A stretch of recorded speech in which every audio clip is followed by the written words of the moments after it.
Hat, eyeglasses, jacket, blouse, pants, or something na pambabae, lahat po yan. At dahil temptation ang unahin po natin ang pangailangan ng tao. Yung pagporma, dahil pagporma, mahalaga po yan. Yung credibility ng tao, kung walang forma parang wala ka lang, di ba? So napakahalaga pagka nasa tindig ka, yung damit mo, lalo na imported, pansinin na meron kang personality. So ganito po ang namin, ang negosyo po namin.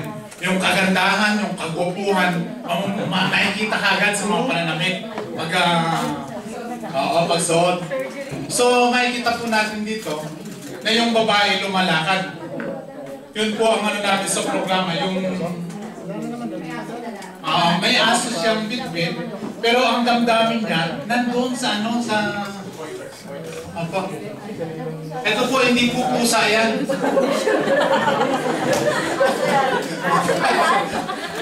Aso po yan, hindi po pusa yan. Pet po siya. Yung pusa, maliit po. Pero ito po ay aso paglilinaw ng po. Yung drawing kasi, medyo, syempre, hindi pero mamaya po, kapag na po yan sa televise, with televise na, magandang pet na po yan. Okay, makikita po natin yung mga accessories dito, mga bags, na imported, and then, siya, lumalakad. Pero, papalayo, yung aso niya, nawawala na, pero siya, yung niya, dahil temptation.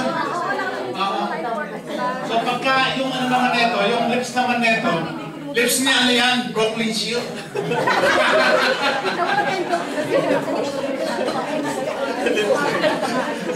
So kapag nakita natin, kaakit-akit yung lips niya, maalala natin yung temptation, yung mga important goods. So madali lang naman kung kontakin dahil nandito na po agad. www.temptation.com. Tignan niyo po mamaya, meron na po yan. Maraming salamat po. Additional explanation. Ito bale, yung boutique po siya, ito dito, kung makikita nyo. Parang dumaan lang siya dito kasi parang ito yung advertisement namin, siya bali, kung gagawa kami ng video clip, may dadala siyang aso. Wala talaga siyang planong bumili kasi yung tip mong, magsisave muna ako. Pero nung nakita nga niya to, ayan, nakita niyo kumikinang-kinang. So, trinay niyang lagpasan. Pero yung mata, sabi dito, temptation, lumapit ka. Yan, nakalagay dyan. So, gusto niyang, kahit na ayaw niyang bumili, talagang gusto pa rin niya na iwan yung mata niya doon. So, nasasakal na diba yung aso niya, nandudong pa din yung mata niya, ayaw niya umalis. So, bandang huli, pumasok talaga siya doon sa loob ng boutique. So, wala siyang, iniwan niya yung paborito niyang aso, nandiyan sa labas, diba? So, nilabas niya yung visa card niya kasi wala siyang dalang pera, dahil ayaw nga niyang napilitan siyang bumili. Tapos yung cloud dito represent po ng Cloud9. Yung feeling niya, masayang-masaya siya nung nakabili siya. Okay. Questions? Questions pa mula sa grupo?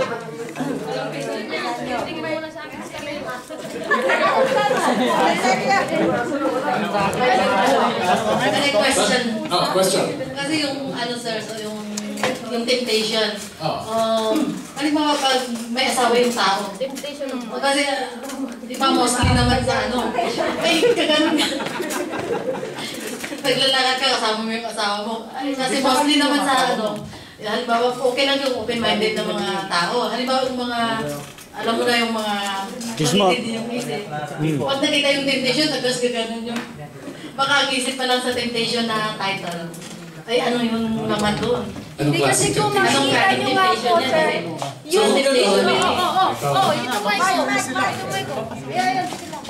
Hindi lang po siya basta lips. Pag nakikita ninyo, may bag yan. Kapag bumuka yung bibig, lalabas dyan yung bag, damit, tas mga accessories. Ibig sabihin, pang babae lang yan. Pang babae lang ba? Mostly pang babae. Pwede naman si Jeff.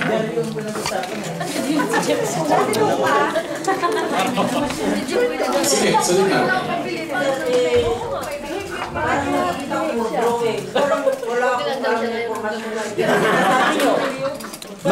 Mike! Paano nyo, parang wala akong nakikita ng informasyon kung bakit ba ako nabibili nabibili doon.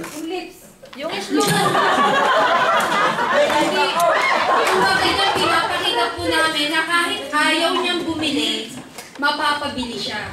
Yung commercial namin. Kumbaga hindi lang siya basta drawing kasi talagang, ano yan eh, yung talagang naisipan ko dyan, parang video clip siya kaya ganyan siya kaano yun. Hoy, Interyo, pinakakit ka ng mga products nila. Okay. Sige, gets your concept.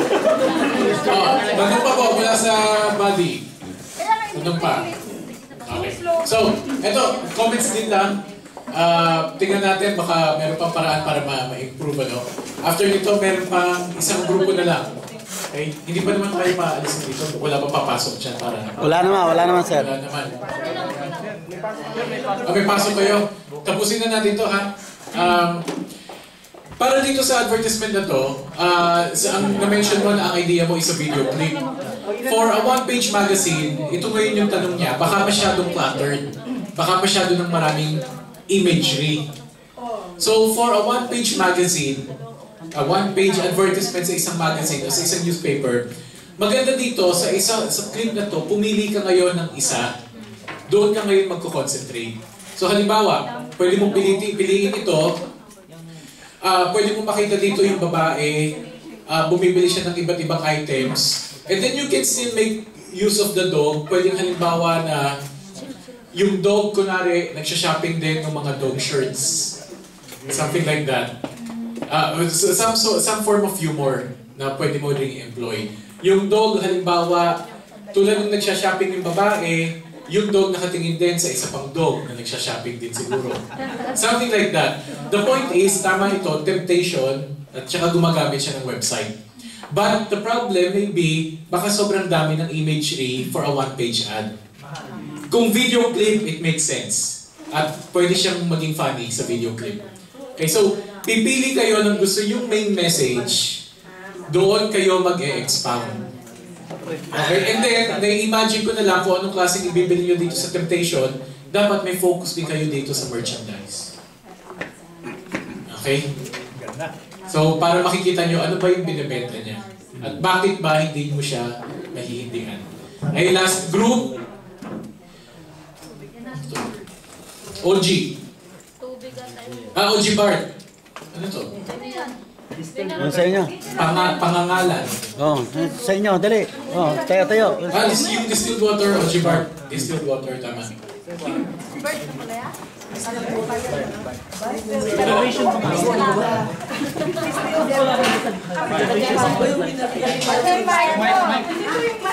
Mike.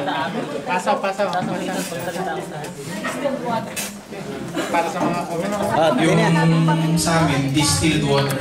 Bali, brand name niya, OG Bart, distilled water station. Tapos yung logo niya, parang smiley.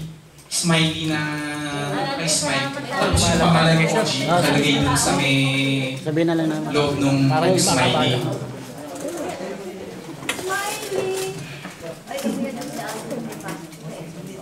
Tapos, yung sa advertisement, simple lang yung nakalagay dun sa advertisement namin dun sa dyaryo. Bali,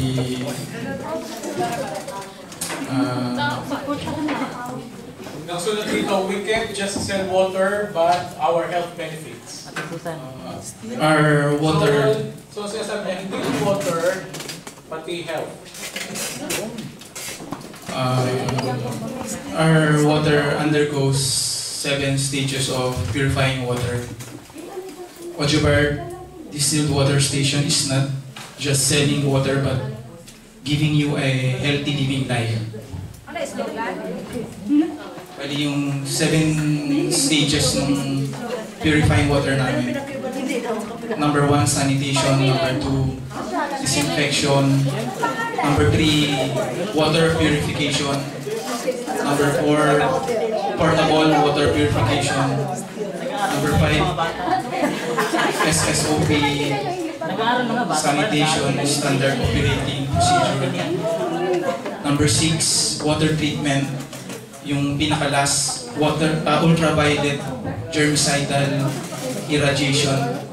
Kasi yung pinaka-last set yung sa last number 7 stage, doon na papasok yung para maibenta yung tubig namin. Yun yung pinaka-last stage kasi yung ultraviolet water disinfection is a treatment of drinking water that uses ultraviolet radiation in order to inactive microorganisms.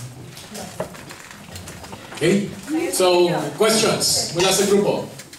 Bago tayo mag-wrap up. Okay, mga questions po mula sa group. Comments mula dito sa advertisement nila.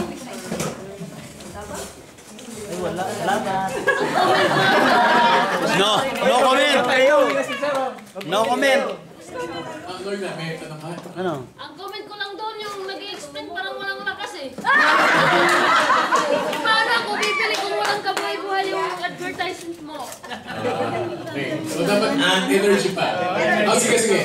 Normally po, ganun talaga mangyayari po pagka first timer kasi alam po, dati, anong unang presentation namin, isa ko naman nagsasalita, so sa tingin ko, talagang nag-nervous pa.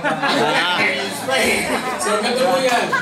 Kaya kailangan iba-iba ang nagsasalita every week kasi kasama to sa dapat yung ma-develop. Hindi kayo pwedeng magbenta kung nahihiya kayong magbenta. Yun, tama. Okay, so kasama to kaya gusto natin iba-iba ang nagsasalita every week to give you the opportunity to take the floor. Okay? So, comments na lang po. Tapos mag-wrap up na tayo. Again, this is the logo.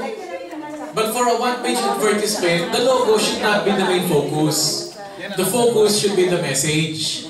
So kung ito logo, disigilin nyo sa pangalan. Actually po, nakadikit po yan. Pero in-organize ko lang po dahil para makita ng... Kasi yung OG na sa taas, siya, doon po yan nakalagay. Yung O na malaki.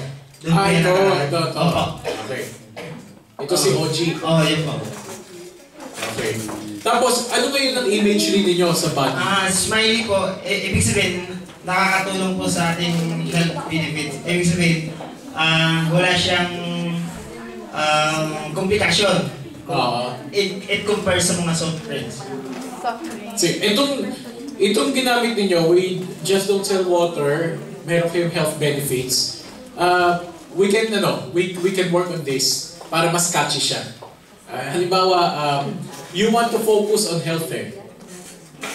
So, pwede namin kayo tulungan mag-brainstorm para sa isang slogan. Pero nag-gets ko yung message ninyo. Tingin ko ang kulang dito is you mentioned yung 7 stages, 7 steps towards Ang pagkakaintindi ko sa focus na gusto ibigay ng grupo ninyo as opposed to